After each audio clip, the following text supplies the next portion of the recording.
श्रीमद् भागवत महापुराण अष्टम स्कंद अध्याय 9 मोहिनी रूप से भगवान के द्वारा अमृत बांटा जाना।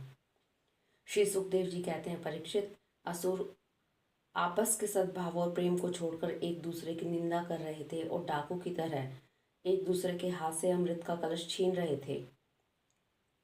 इसी बीच में उन्होंने देखा कि एक बड़ी सुंदरी स्त्री उनकी ओर चली आ रही है। वे सोचने लगे, कैसा अनुपम सौंदर्य है, शरीर में से कितनी अद्भुत छटा छिटक रही है, तनिक इसकी नई उम्र तो देखो।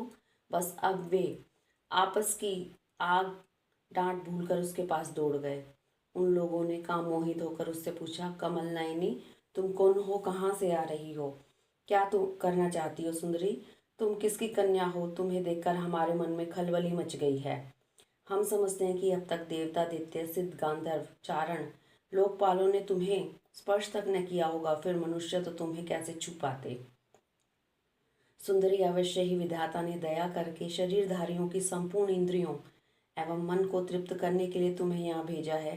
मानिनी, वैसे हम लोग एक ही जाति के हैं, फिर भी हम सब एक ही वस्तु की चाह कर रहे हैं, इसलिए हम में डहा और वैर की गांठ पड़ गई है। सुंदरी, तुम हमारा झगड़ा मिटा दो।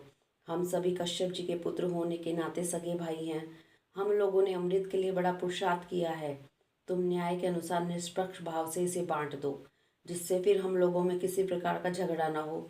असुरों ने जब इस प्रकार प्रार्थना की, तब लीला से स्त्री वेश धारण करने वाले भगवान ने तनिक हंसकर और तिरछी चितवन से उनकी ओर देखते हुए कहा,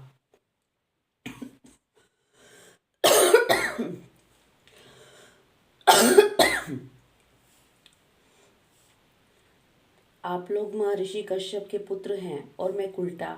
आप लोग मुझ पर न्याय का भार क्यों डाल रहे हैं? विवेकी पुरुष स्वेच्छाचारिणी स्त्रियों का कभी विश्वास नहीं करते। दैत्यों, कुत्ते और व्यभिचारिणी स्त्रियों की मित्रता स्थायी नहीं होती। वे दोनों ही सदा नए नए शिकार ढूंढा करते हैं। श्री सुखदेव जी कहते हैं, परीक्षित, मोहिनी की परिहास भरी वाणी से दैत्यों के मन में और भी विश्वास हो गया। उन लोगों ने रहस्यपूर्ण भाव से हंसकर अमृत का कलश मोहिनी के हाथ में दे दिया। भगवान ने अमृत का कलश अपने हाथ में लेकर तनिक मुस्कुराते हुए मीठी वाणी से कहा, मैं उचित या अनुचित जो कुछ भी करूं, वह सब यदि तुम लोगों को स्वीकार हो तो मैं यह अमृत बांट सकती हूँ।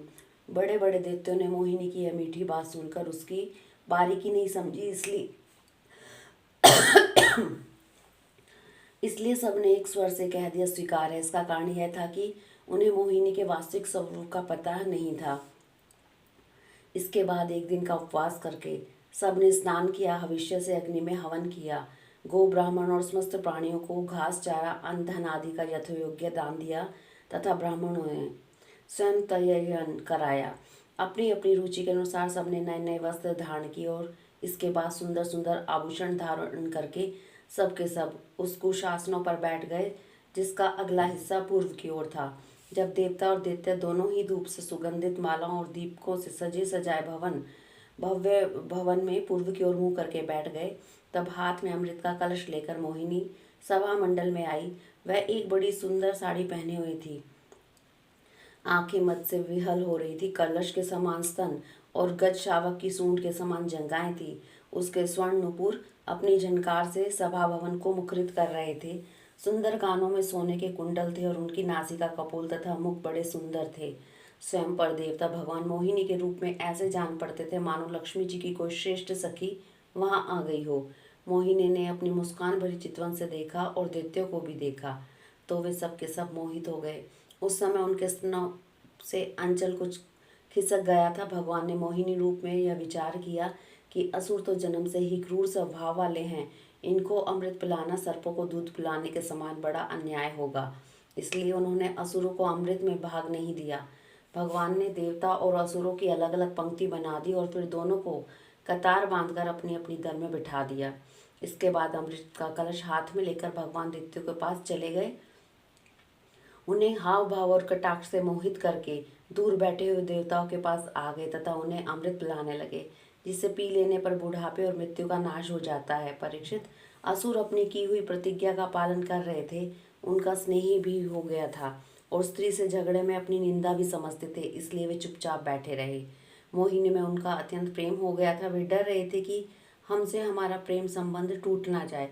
मोहिनी भी पहले उन लोगों का बड़ा सम्मान किया और फिर वे और भी बंध गए। यही कारण है कि उन्होंने मोहिनी को कोई अप्रिय बात नहीं कही।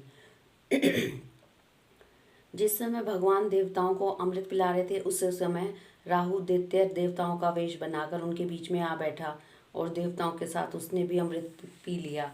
परंतु तत्क्षण चंद्रमा और सूर्य ने उसकी पोल खोल दी। अमृत पिलाते पिलाते ही भगवान ने अपनी तीखी तहार वाले चक्र से उसका सिर काट डाला। अमृत का संसर्ग न होने से उसका सर नीचे गिर गया, परंतु उसका धड़ नीचे गिर गया, परंतु सिर अमर हो गया और ब्रह्मा जी ने उसे ग्रह बना दिया।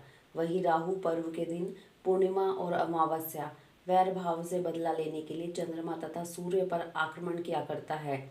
जब देवताओं ने अमृत पी लिया, तब समस्त लोगों को जीवन दान करने वाले भगवान ने बड़े बड़े दैत्यों के सामने ही मोहिनी रूप त्याग कर अपना वास्तविक रूप धारण कर लिया। परीक्षित, देखो, देवता और दैत्य दोनों ने एक ही समय पर एक स्थान पर एक प्रयोजन तथा एक वस्तु के लिए एक विचार से ही एक ही कर्म किया, परंतु फल में बड़ा भेद हो गया। उनमें से देवताओं ने बड़ी सुगमता से अपने परिश्रम का फल अमृत प्राप्त कर लिया, क्योंकि उन्होंने भगवान के चरण कमलों की रज का आश्रय लिया था। परंतु उससे विमुख होने के कारण परिश्रम करने पर भी असुर गण अमृत से वंचित ही रहे।